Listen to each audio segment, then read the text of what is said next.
여러분 반갑습니다. 짱박사입니다. 오늘은 어쩌다 보니까 또 영상이 굉장히 늦게 촬영을 하게 되었습니다. 시장 마감하고 오늘 너무나 저도 개인적으로 스트레스를 많이 받았는지 몸도 찌푸둥하고 그래서 사우나를 좀 갔다가 마사지를 좀 받고 또 잠이 들어 버렸네요. 그러다가 보니까 시간이 벌써 10시가 훌쩍 넘었습니다. 오늘 시작 많이 힘드셨죠? 오늘 시작 하락의 강도가 여타 다른 날보다 좀 더 강하게 좀 조정이 나왔기 때문에 일반 개별 종목군들이 상당히 하락폭을 키웠을 거라 생각이 듭니다. 실제로도 하락의 폭이 굉장히 컸고요. 또 그간 시장이 굉장히 좋았더라면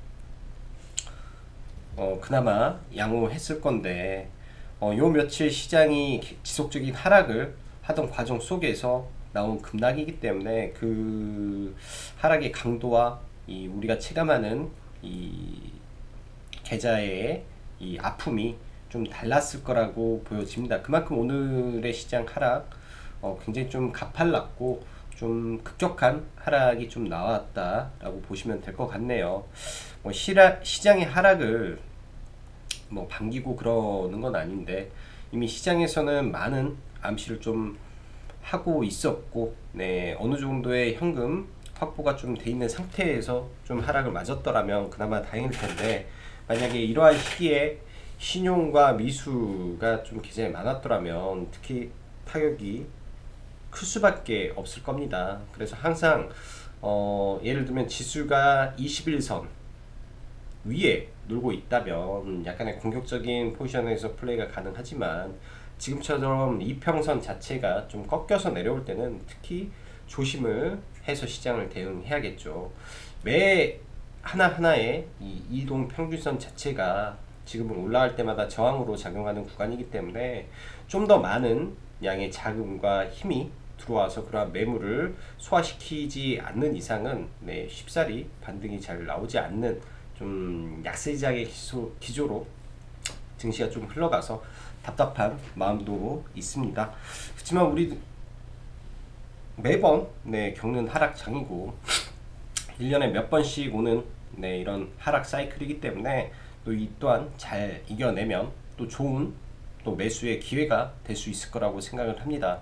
어제도 말씀드렸다시피 시장이 안 좋을 때는 그냥 넋놓고 있는 게 아니라 공부를 더 열심히 하고 시장이 빠졌을 때 가만히 보는 게 아니라 정말로 그동안 좋았던 종목이 어디까지 빠질 것인가에 대한 생각을 하고 있어야 되지 않겠느냐라고 저는 생각이 돼요. 그래서 내일이나 모레 정도쯤 되면 지수가 아마 단기 바닥을 좀 찾지 않을까 생각을 하는데, 일단 지금의 하락의 주요 원인을 우리가 좀 잘 생각을 하면서 시장을 대응해야 될 것 같습니다. 자, 그럼 바로 시황 들어가도록 하죠.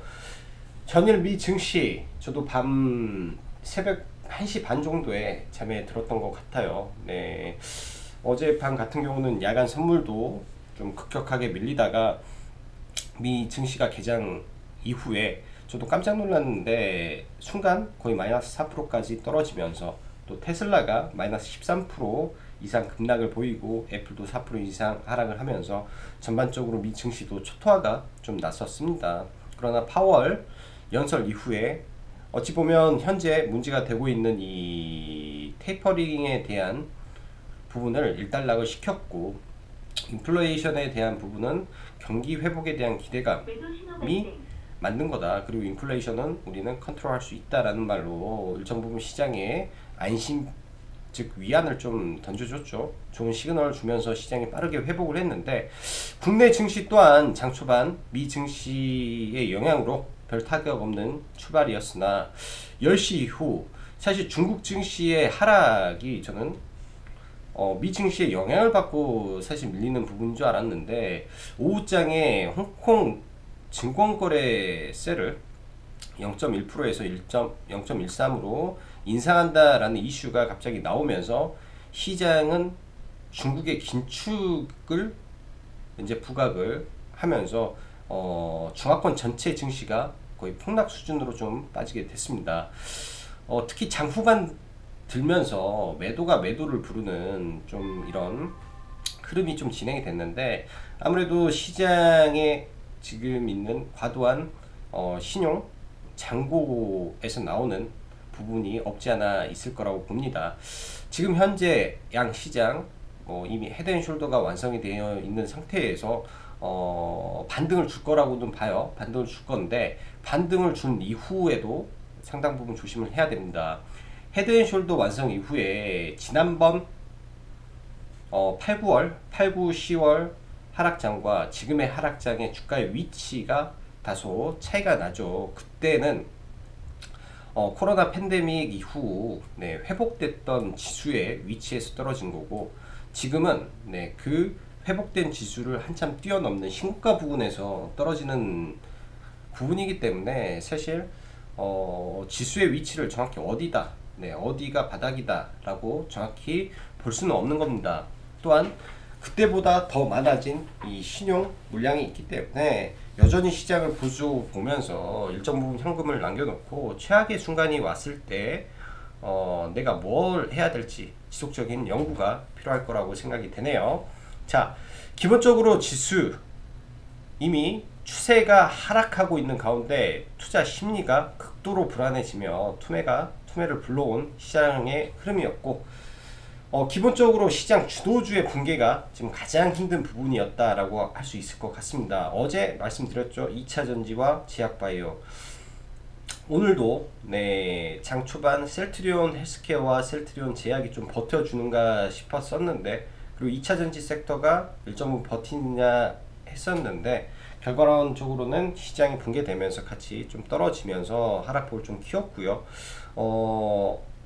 어떻게 보면 셀트리온도 코스닥의 하나의 주도주였고, 2차전지 섹터도 양 시장 다 코스피, 코스닥 안에서 주도 섹터였는데 일정 부분 큰 폭의 하락이 나오고 있죠. 사실 2차전지를 며칠 전부터 안 좋다라고 말씀드렸는데, 너무 비싸서 안 좋은 거고요. 이러한 섹터가 지속적으로 하락을 한다면 또 좋은 위치가 올 거라고 생각을 합니다. 그동안은 과도하게 올랐기 때문에 부담이 돼서 살 수 없었는데, 앞으로는 2차전지 섹터를 서서히 조금 찾아봐야 되지 않을까라고 지금은 조심스럽게 생각이 듭니다. 그렇다고 2차전지를 바로 접근하는 것은 아니겠지만, 2차전지 섹터 말 그대로 앞으로 향후 몇 년간은 매출과 영업이익 그리고 성장성이 보장되는 섹터이기 때문에 2차전지 안에서 또 다른 투자의 기회가 열릴 거라고 생각을 하고요. 자, 다시 원점으로 돌아가서 지금 시장이 빠진다고 낙담하기보다 뭘 해야 될 것인지에 대한 고민을 많이 해봐야 됩니다. 시장이 빠지기 전에 비중 조절을 일부 되어 있었는지, 또 지수 고점에 과도한 신용과 미수로 시장을 대응했는지를 다시 한번 되짚어 봐야 되고요. 저도 오늘 사우다에 가서 최근 들어서 생각이 많습니다. 예를 들어서 시장이 안 좋을 때 반대급부의 테마를 공격적으로 매매를 하는 게 맞는 건지, 아니면 시장을 잠시 좀 쉬면서 여유를 갖는 게 맞는 건지, 또한 시장의 어느 순간에 나는 어떠한 베팅을 해야 될 것인지에 대한 고민, 그리고 만약에 시장이 조금 더 늘어지게 된다면 이제 제일 개인 투자자들이 힘든 게 뭐냐, 시장이 단기에 급락을 하게 되면 오히려 시장의 반등은 V자, 즉 총알처럼 튀어 올라옵니다. 그렇지만 시장이 하루에도 야금야금 갉아먹듯이 야금야금 이렇게 사람의 진을 빼면서 빠지게 되면은 이게 더 사람을 힘들게 하고 괴롭게 만드는 시장이죠. 만약에 지금의 시장이 박스권 하단을 이탈하고 다시 올라와서 야금야금 가며 개별 종목 장세로 간다면, 그때는 과연 어떠한 플레이를 해야 될 것인지 등등의 시나리오 온갖 잡생각을 좀 많이 들었던 하루였던 것 같아요. 그래서 사우나에 일부러 갔던 것 같고요. 이런 식으로 여러분들도 시장을 바라보면서 앞으로 시장의 방향을 어떻게 갈 것인지에 대한 시나리오를 한번 세워보시면 좋을 것 같습니다. 시장 하락 이미 진행이 됐기 때문에 시간을 되돌릴 수도 없죠. 대신 항상 그렇다시피 시장 하락 뒤에는 또 반등이 다가옵니다. 그래서 준비를 해야 되는 거고요. 반대로 시장과 오늘같이 하락이 할 때 반대로 가는 종목군들의 특징은 무엇인지, 왜 시장이 무너져도 그러한 종목이 움직이는지, 매매는 우리가 전부 다 안 했더라도 파악을 하면서 시장을 대응해야 되겠죠. 최근 시장 사실 코스닥이 오늘까지 5일 연속 하락을 했는데 사실 7일 하락이라고 봐도 무방할 것 같습니다. 설 연휴 직후부터 시장이 굉장히 안 좋다가 오늘 크게 무너진 건데요. 그 기간 우리가 잘 뒤집어 보면 시장에 있는 바닥권의 동전주들이 대거 움직이고, 시장 잡주, 동전주, 그 다음에 쿠팡 이슈로 한 개별주 급등 장세, 즉 소형주가 급등을 하는 모습이 나왔습니다. 어떻게 보면은 대형주 사이클, 중형주 사이클, 소형주 사이클까지 한 바퀴 돌아갔기 때문에 나오는 조정이었구나 라고 생각도 할 수 있겠죠. 항상 시장이 조정이 나온 이후에는 그때서야 우리는 압니다. 지금 시장에 어떠한 이유로 조정을 받았고 그것 때문에 빠졌다. 지금 오늘 보면 우리가 생각을 했던 거는 시장에 단순하게 금리 하락에 대한 우려로 시장이 하락을 했었는데, 미국에서 이 금리 인상에 대한 우려죠. 미국에서 파월이 일단락을 했음에도 불구하고 왜 빠졌을까? 세금 부과라는 또 다른 리스크가 있었구나 라는 부분을 저도 오늘에서야 느꼈습니다. 왜 중국 증시가 느닷없이 갑자기 빠지지? 왜 홍콩 증시가 느닷없이 빠지지? 하면서 자료를 알아보고, 거의 그 시간이 오후 1시 40분 정도였어요. 거의 저점을 붕괴시키고 지수가 밀릴 때 홍콩 증시 쪽에 무슨 문제가 있는 건 아닌가 라는 거, 그러니까 중국 증시가 급락을 하고 있으니까 이제 찾아봤는데 이런 세금 부과에 대한 리스크도 있을 수 있겠구나 라는 생각을 하게 된 거죠. 즉 하락을 했기 때문에 이거를 알았던 것 같아요. 그 말 그대로 현재 추세가 하락 추세를 만들고 내려가는 과정 속에서 이런 부분이 나오는 거라, 하락 추세에 있을 때는 잠재된 리스크들이 자꾸 튀어나온다 라는 거를 또 생각하면서 시장을 대응하면 좋을 것 같습니다. 자, 오늘 시장 보면 백신 접종을 앞두고 여행주가 좀 강세를 보였죠. 장 초반에는 어제 백화점 섹터라든지 유통, 그리고 롯데 관광개발과 참 좋은 여행 등 여행 관광 섹터가 시장 대비 비교적 양호한 오전장을 보냈었습니다. 그 이후에는 시장이 급락을 하면서 동반 하락을 했는데 내일장 시장 반등하면 이러한 섹터들 여전히 반등할 거로 보여지고요. 삼성전자와 하이닉스는 D램 가격이 10% 인상될 것이다 라는 이슈와 함께 시장을 좀 지탱해주는 역할을 했는데, 삼성전자의 하이닉스의 흐름은 동시에 파생시장도 같이 봐야 됩니다. 파생시장에서 외국인이 하방에다가 베팅해 놓은 과정 속에 오후장 지수 핑계를 대고 양쪽을 다 밀어버렸죠. 사실 삼성전자와 하이닉스로 지수를 잡아 놓으면서 어찌 보면 일반적인 종목군들을 다 밀어버렸다 라고 사실은 생각이 듭니다. 삼성전자와 하이닉스가 버티면 지수는 버티는데 개별 종목군들은 사실 소리 소문 없이 오늘 빠졌기 때문에 어찌 보면 개별 종목군들을 팔아먹으려고 삼성전자와 하이닉스를 좀 버텨놨지 않나라는 생각까지 들었던 하루였고요.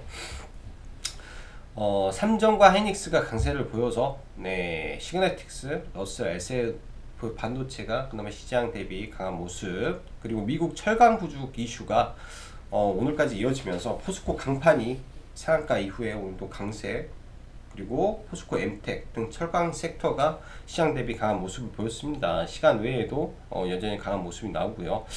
미중 마찰 관련해서 사실 오늘 유니온이 장중에 좀 올라왔었는데 저는 개인적으로 굉장히 짧게 매매를 해서 크게 수익은 나지 않았어요. 틱틱이 정도 매매를 했었는데 이렇다 할 뉴스가 있기 때문에 매매를 사실은 적극적으로는 못했습니다.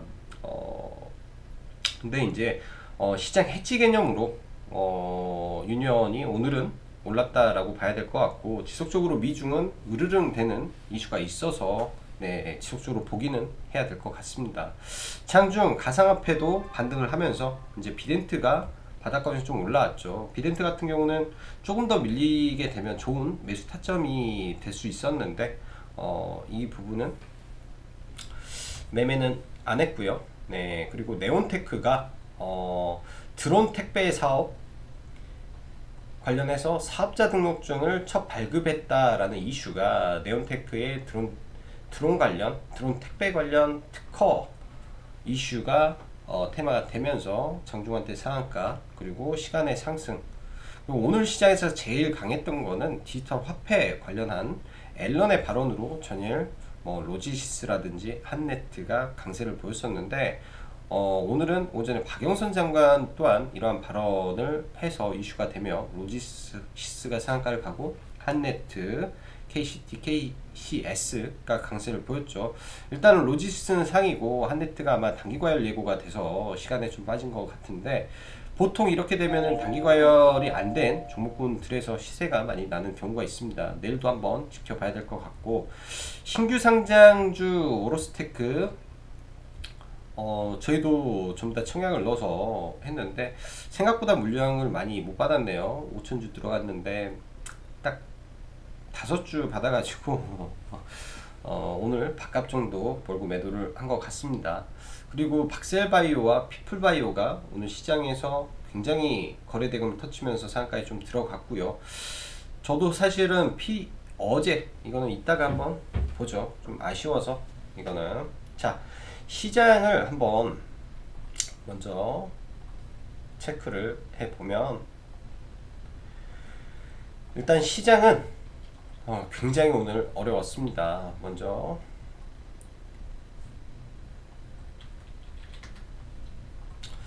코스피를 먼저 보면요, 일단은 위에서 현재까지는 기간 조정이라고 생각되는 부분인데, 사실 삼성전자와 SK하이닉스로 지수를 잡아놨기 때문에 지수는 기간 조정을 분명히 하고 있는데, 이러한 코스피의 종목군들은 사실 기간 조정이 아닙니다. 오늘 대부분의 코스피의 일반적인 주도주는 전부 다 가격 조정이 나오고 있습니다. 그래서 사실 코스피가 여기서 더 빠진다면 일반 개별 종목군들의 타격이 조금 예상이 되고요. 이때 부분과 과거 왜 조심해서 보려고 하는 이유는 지금 현재 코스피도 헤드앤숄더가 완성이 됐죠. 코스피도 헤드앤숄더가 완성이 됐습니다. 그래서 추세가 현재 하락 추세로 전환이 된 상태에서 지금 빠졌기 때문에, 그러면은 이 하단에서 그냥 저는 이제 일단은 오늘 위선물이 좋기만을 좀 바라고 있는 사람이고, 여기에서 만약에 이게 깨지게 된다면 하락의 폭이 굉장히 깊을 수가 있어요. 1차적으로 이런 구간에서 지지가 나오고 반등은 해주겠죠. 이런 식으로. 그러면 어떻게 해야 되냐, 이런 구간에서는 비중을 저는 줄여야 된다라고 봅니다. 이번에는 다르겠지. 이때도 마찬가지예요. 이때도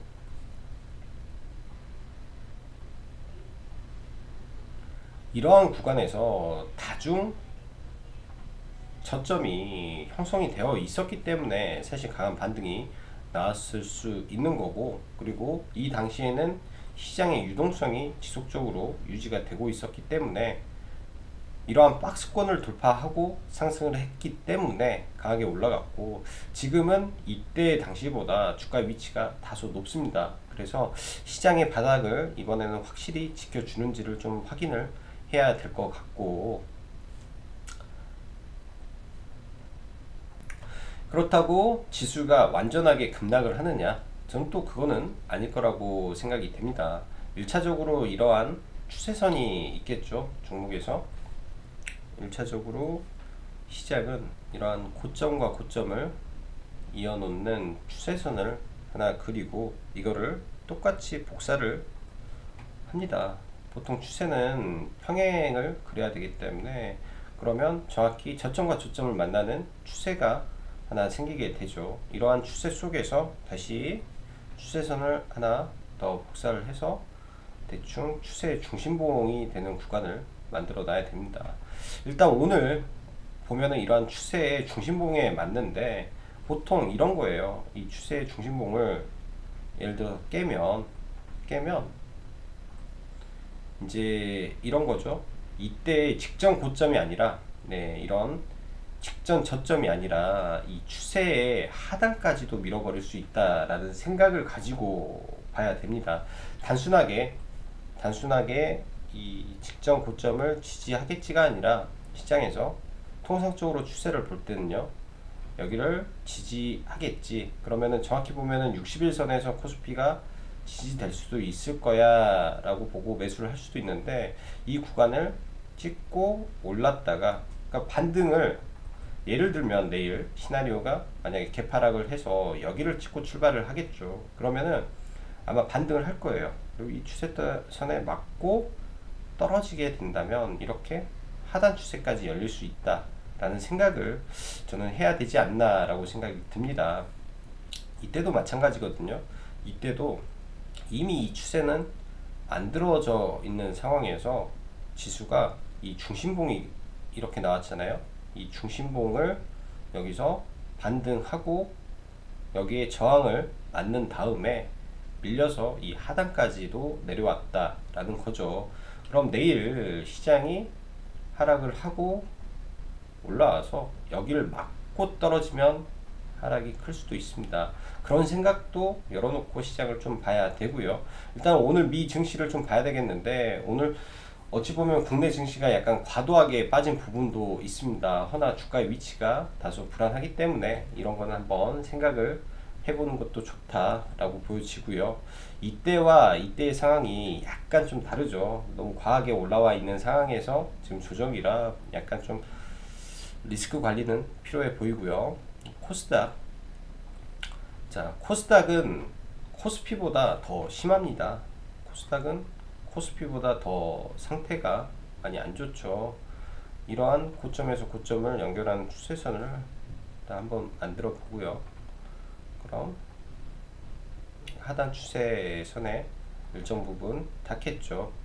자, 일단은 추세는 이미 깨진 상태에서 일단 하단 추세선까지 내려옵니다. 그럼 895포인트를 어제장에 언급을 했던 부분이 이런 부분까지도 떨어질 수 있겠다라고 생각을 했는데, 사실 정확하게 또 이 자리를 개파락 출발하고 하락 출발해서 올라왔다가 깨면서 또 내려와서 이런 부분까지 내려왔구나 라는 생각이 좀 드네요. 그래서 내일장 아마 코스닥은 일정 부분 이런 구간에서 반등은 저는 좀 해주지 않을까 라고 생각을 하고 있습니다. 그렇지만 이 반등을 했을 때도 항상 이 추세를 만들어 놓고 이런 자리에서 여기까지 반등 왔을 때 이거를 이런 봉이 나와야겠죠. 지수상으로는 여기에서 뭐 이렇게든 빠르게 이 음봉을, 이 앞에 있는 이 음봉을 빠르게 양봉으로 바꿔주는 모습이 나온 이후에 이렇게 올라가서 이렇게 눌리든 이렇게 올라가는 모습이 나와야 지금의 이 하락 추세를 돌릴 수 있다라고 생각이 듭니다. 그렇지 않다면 주가 자체가 굉장히 좀 지지부진하게 흘러갈 수 있기 때문에 이런 점도 생각을 해서 적정하게 비중을 맞춰서 가야 되겠죠. 사실 이때 시장이 하락할 때도 굉장히 무서웠습니다. 굉장히 무섭고 이 하락의 공포도 굉장히 컸었어요. 하락의 공포도 굉장히 크고 아픈 하락이었죠. 하락이 굉장히 아프게 떨어졌었는데, 이때도 물론 마찬가지입니다. 이러한 추세선에 이러한 추세 논리가 항상 100% 맞는 것은 아닙니다. 항상 100% 맞는 건 아니지만 이러한 하락 추세, 즉 고점에서 내려오는 추세선이죠. 일단은 위에서 이미 만들어 놓은 헤드앤숄더 구간에서 만들어진 하락 추세선 하단과 이 중심선 언저리에서 지지와 저항을 보는 그것도 하나의 연습이라고 저는 생각이 들어요. 보면 이때도 마찬가지예요. 결국은 이 중심선을 넘어갔다가 다시 깨고 내려와서 저항이 되니까 급락, 돌파, 저항, 그 다음에 재돌파를 하면서 올라갔죠. 이 추세대에서 맞고 밀렸다가 돌파, 아래 꼬리 두 번의 지지 이후에 상승. 즉 이 정도 추세선은 제가 볼 때는 지수에 이미 세팅을 해놓고 지수를 대처해야 되지 않겠느냐라고 보여집니다. 여기까지 일단은 뭐 지수에 대한 부분이고요. 이런 부분이 항상 다 맞는 건 아니에요. 항상 다 맞는 건 아니고, 이때도 보면은 시장이 박살날 때 이 추세가 맞다면 이때는 워낙 가팔랐기 때문에 하락의 강도가 이렇게 됐었네요. 워낙 가팔랐기 때문에 추세가, 이 추세가 맞다면 여기를 안 깼어야 돼요. 여기를 안 깨야 이 하락 추세선 안에 있는데, 이 하락 추세선을 깨버렸기 때문에 이 내려오면서 이 하락 추세선을 아예 깨버리는 추세 이탈이 나왔기 때문에 급락이 나오는 경우가 발생을 한 겁니다. 이럴 때는 정말 조심해야죠. 지금의 하락의 강도는 그나마 이때보다는 좀 덜 하지 않나 라고 생각이 들어요. 그래서 항상 이 추세선을 이탈을 하게 되면 굉장히 또 가파른 하락도 나올 수 있기 때문에 이 추세, 특히 지수에서 만들어 놓은 추세선은 항상 조금 체크를 하면서 보는 게 좋지 않겠냐 생각이 듭니다. 오늘은 그래서 이런 부분을 한번 만들어 봤고요. 왜냐면 이런 추세 이탈이 가끔씩 하나 가파른 추세가 나올 때가 있어요. 이런 거 굉장히 이때도 보면 가파르게 떨어지는 추세의 곡선들이 나오면 그 다음에 추세가 굉장히 또 가파르게 떨어지기 때문에 이런 거죠. 여기 이탈 나왔는데 이런 거 추세가 굉장히 가파르게 떨어질 때는 특히 주의를 해야 됩니다. 그래서 이 추세 한번 확인을 하고 약간의 경각심을 가지면서 현금 배분을 잘 하셨으면 좋겠고요.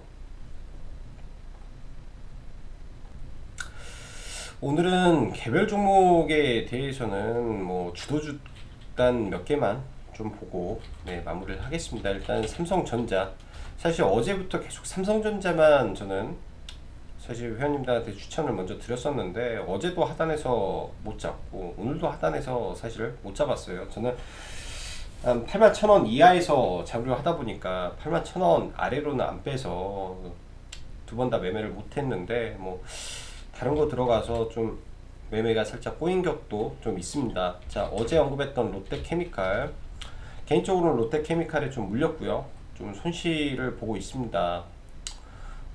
반등하면 저는 일단 물량을 줄이고 손절을 계획하고 있고요. 원래 같으면 이런 수급주 매매를 할 때는 아마 이런 자리에서 저는 추가 매수를 하고 대응을 했을 건데, 이때 시장이 완전 무너지기 때문에 선택을 했어야 됐습니다. 말 그대로 손절을 할 것인가, 비중 조절을 할 것인가, 아니면 지수의 영향으로 빠졌다라고 생각이 되면 버틸 것인가 하다가 1차 매수 자체가 그렇게 크게 들어가지 않아서 일단은 버티고 내일 반등하면 좀 대응을 해 보려고 하고 있고요. 오늘 같은 경우 SK 하이닉스가 굉장히 강했죠. 자, 시장에서 지금 추세가 살아있는 유일한 종목이지 않나 라고 생각을 합니다. SK 하이닉스, 뭐 삼성전자, 그러니까 대형주 기준에서는 지금 이쪽 두 종목, 삼성전자도 사실 추세가 살았다라고 보긴 그렇죠. SK 하이닉스 하나 정도 지금 추세가 살아있고, 뭐 바닥권에서 뭐 신세계라든지 호텔신라가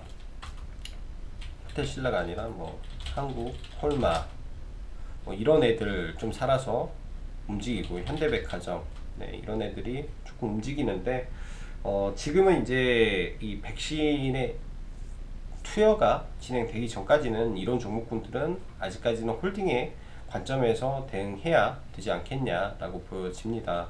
그리고 오늘 보면 시장에서 해지 개념으로 유니온이라는 종목 굉장히 시장 대비 강했고요. 그 다음에 박셀바이오, 네, 박셀바이오와 피플바이오 등이 있는데, 사실 장 초반부터 피플바이오가 상당히 셌어요. 시장 대비해서 갭도 굉장히 크게 출발하면서 이러한 박스권 흐름을 그리다가 상한가를 가면서 그 뒤에 박셀바이오가 급격하게 좀 따라가는 모습을 보였죠. 저는 어제 박셀바이오를 사실 들어가서 손절을 좀 했었습니다. 이 자리에서 들어가서, 네, 이 자리에서 약간 손절을 하고 이제 PB파마와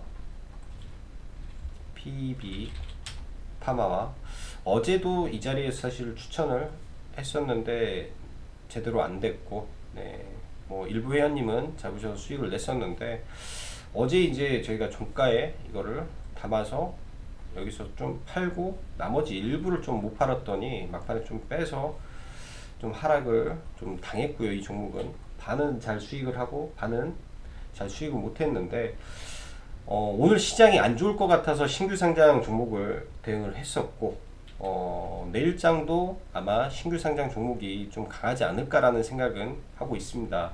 이 종목 또한 굉장히 강하게 올라갔다가 지금 한 번의 반등, 두 번의 반등 나오고 세 번째 반등이 나와서 내일장 반등은 조금 약할 수도 있겠죠. 이런 정도의 반등 흐름 일단은 예상을 하면서 좀 대응을 해보려고 생각을 하고 있습니다. 그리고 내일 만약에 개파락을 한다면 지금 현재 시장의 추세가 살아있는 SK이노베이션 같은 종목도 하단에서 굉장히 지지 구간이 많죠. 이런 갭의 첫 자리라든지 이런 자리들, 네, 의미 있는 구간에서 2차전지의 밸류가 싼 종목이 떨어진다면, 네, 한 번 정도 접근해 보면 괜찮은 구간에 내려오고 있다라고 보여지고, 기아차는 사실 현대차보다는 메리트가 좀 적다라고 생각을 해요. 아무래도 이 eGMP 플랫폼으로 차가 현대차 아이오닉이 먼저 나왔기 때문에 좀 메리트는 좀 떨어진다라고 보는데, 이런 자리는 의미가 있다라고 봅니다. 사실 오늘도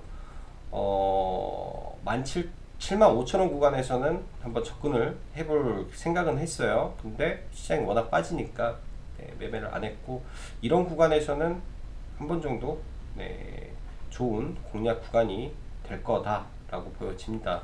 자, 마지막으로 요즘 시장은 강한 종목이 훨씬 강한 모습을 보여주죠.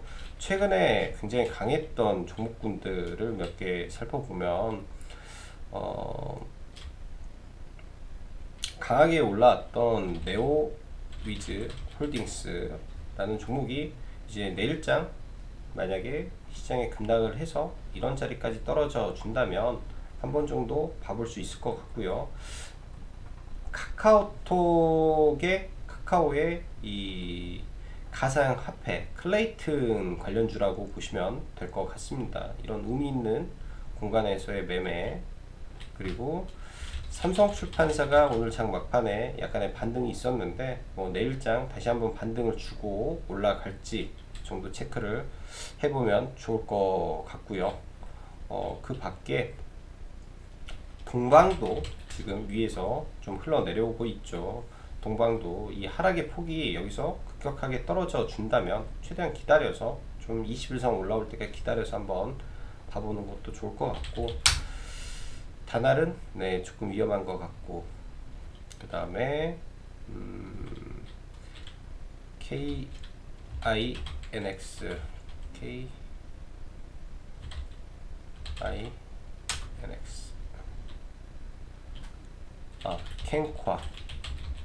캔콰 에어로스페이스. 캔콰 에어로스페이스도 우주항공 관련해서 이 블루오리진의 제품을 납품한다라는 이슈로 상한가 가고, 그 다음에 하루 조정을 받았습니다. 거래량이 없는 조정에 상한가 갈 때 많은 거래량을 터쳤기 때문에 이 종목도 떨어졌을 때 이 5일선의 기준이 되는 구간에서 접근해 보는 것도 괜찮을 것 같아요. 어차피 단타는 시장에서 가장 강한 종목의 눌림을 보는 거기 때문에 제일 강한 종목 상한가를 가고 시장에서 가장 인기 있던 종목으로 공략하는 게 제일 좋습니다. 그래서 뭐 이런 종목이 내려올 때 급등주 공략으로 한번 보시면 좋을 것 같네요. 자, 오늘은 영상이 좀 길어졌고, 네, 업로드도 늦은 시간에 하게 돼서 좀 죄송스럽고요. 자, 힘든 장 대응하시느라 수고 많으셨고, 여기까지 짱구 박사였습니다. 감사합니다.